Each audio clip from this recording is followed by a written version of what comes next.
Well, in any language, that was another brilliant evening snooker on Eurosport. Another nail-biter, another decider, another night well spent at the snooker. No player there ever found more daylight than one frame. Carter came from behind, Zhao came from behind twice. Carter brought it back to 4-all, and then bang, there was no more room at the captain's table. He goes through against a really impressive young new star of snooker. His day will come, but the evening belonged to Ali Carter.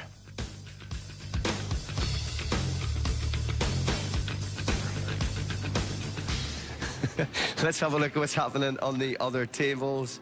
Wow, just have to catch your breath. Well, Martin Gould shot out at least a 3-0 lead in that game when I was looking. Ricky Walden showing real guts. That's at 4-3 and back in the balance, as is Ryan Day against Robin Hull. If you've paid your money to be at the Temperdome tonight, you're getting your value and then some. And Tom Ford, a 1-4-7 in the last 32 to knock out Peter Ebden, has now taken out the Northern Ireland Open champion Mark King and conqueror of Ronnie 5-2 to book his place in quarter-finals night tomorrow night live on Eurosport. Right, guys, where do we start with that, Ronnie? You go first. So, a great evening. What a summary of the whole match. What do you think? I think maybe 2 months ago, Zhao would have probably lost that game 5-1. Tonight, he's come out losing that 5-4, so I think he's got to take a lot of good stuff out of that he was able to battle, because he's not a battler, he's more of a flair type of player, but he's going to have to learn to win matches like that, and if he can get over matches like that, then he can become a tournament winner. But I think Ali showed his experience, and you know, there was a bit of pressure, I think, on Ali playing a young guy that we all hyping up a bit, so you have to give Ali massive credit, because he played a strong match too, so I think it was a very good match to watch as well. A huge amount of credit, because as Ronnie was saying in the mid-session interval, he'd be kicking himself, Ali, that it went in a 2-all. He would have expected to be 3-1 up. He'd have blamed himself for that. He then finds himself 4-3 down. So at any level, you've got to dig deep against any player in the professional circuit, and he did that. He knows the game, you know. He turned pro in '96, and that's before Zhao was even born. So he's got plenty of experience. He's been in 2 world finals. He's come on the wrong side of this guy in both of those. He knows the game inside out. So things like that he's going to put up with. You know, as far as Zhao is concerned, it was one shot in the last frame. You might look at it later on, where he just went through the bunch and went off into this pocket here, and that was that, you know. And really, it's 1 or 2 shots here or there. Well, here he is, hardly a hair out of place. Congratulations, Ali. How you doing? Cheers. Yeah, right now. Well, we had an outstanding night. You were, you know, you were coming from behind, then he was coming back at you. You find yourself 1 frame away from losing. You put 2 in a row. Just talk me through it from your perspective. Yeah, I felt like I let him off the hook, really. I was 3-2 in front and should have been 4-2, and you know, he's a great talent. He just plays like he don't care, a bit like Ronnie.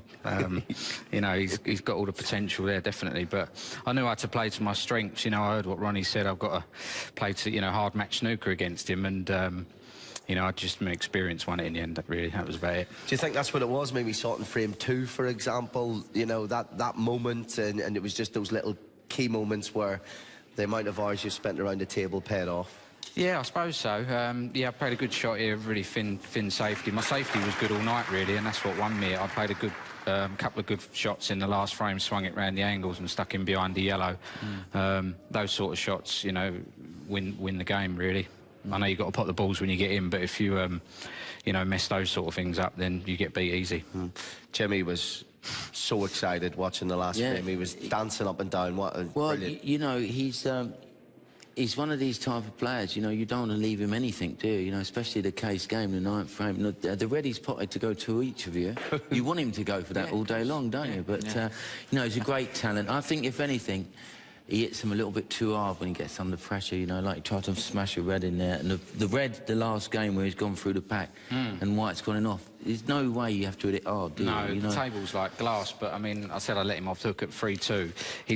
His long game is his strength, and you know, that's the first thing that goes when you're under pressure, and he was spraying him about all over the place in the end, but you know, it was just glad to get through. What's it like playing against, you know, prodigious talent like that is raw, erratic and majestic all in the 1 frame? Because you had a couple of great facial expressions. When he had that long red, they cut up a shot of you just smiling. Yeah, watched. Yeah, I mean, it's you'd pot that shot probably 1 or 2 in 10 on a table like that that's absolute glass, and he's rolling it in dead weight and leaving me the frame. Do you know what I mean? But you know, where do you think your game is at the moment, though?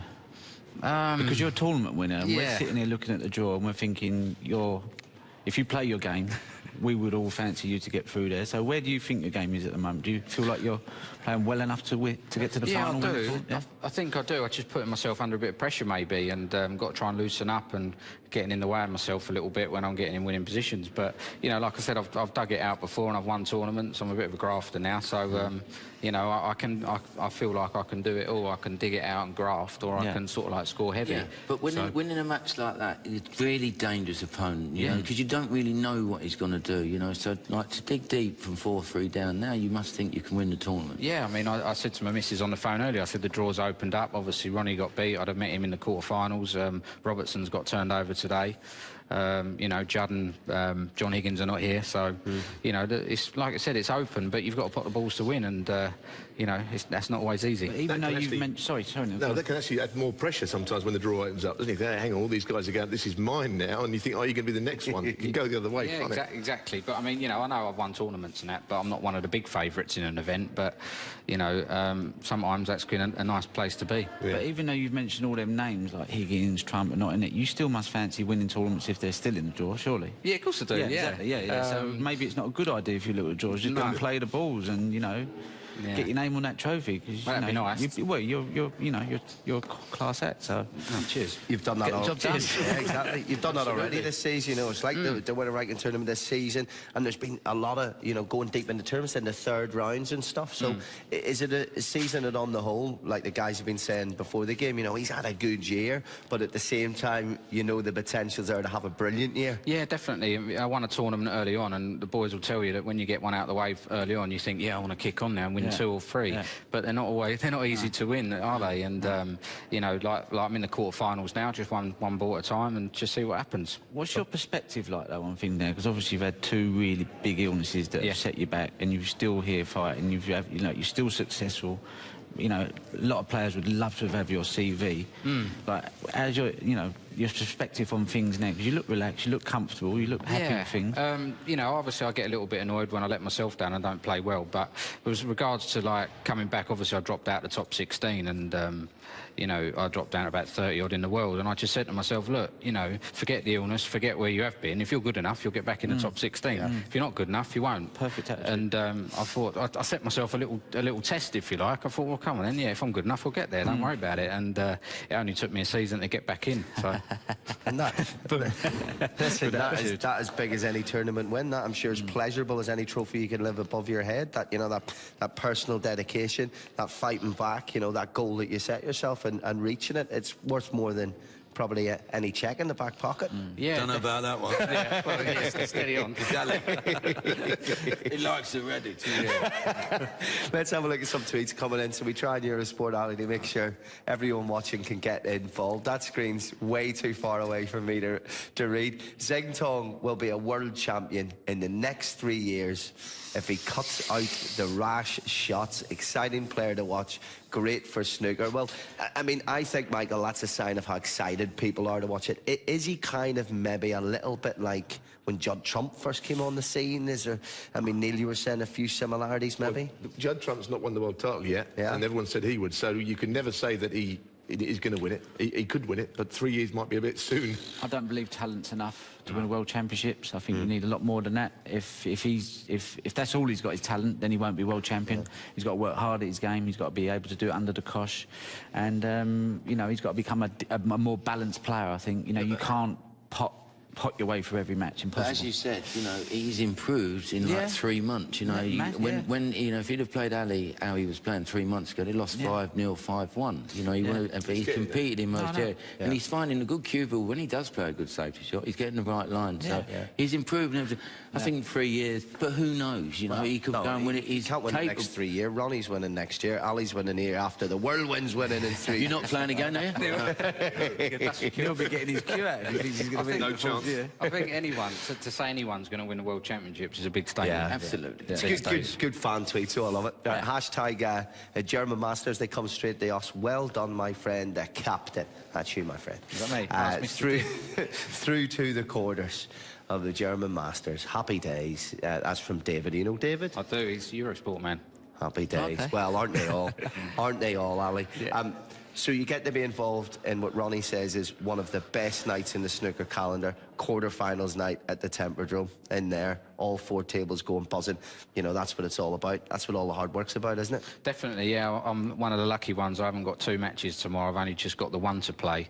And I was saying to Ricky Walden as we was walking over that sometimes if you've got 2 to play and you have a close match in the afternoon, you've got no time to prepare and it's easy to get a bit fatigued. Listen, thank you for joining us. This is what Ali was talking about, because we're back on air tomorrow afternoon with the last 4 final 16 games for you, and then we are back tomorrow night with the quarterfinals night. But first of all, we've got to get the last 16s out of the way. That's 12:45. We're on air UK time. That's in Eurosport 1, and Bingham against Gilbert as our featured match. But hey, what a night. It was all about the international language of snooker, and in the end, it was the Englishman here, Ali Carter, that had the final word. Good night.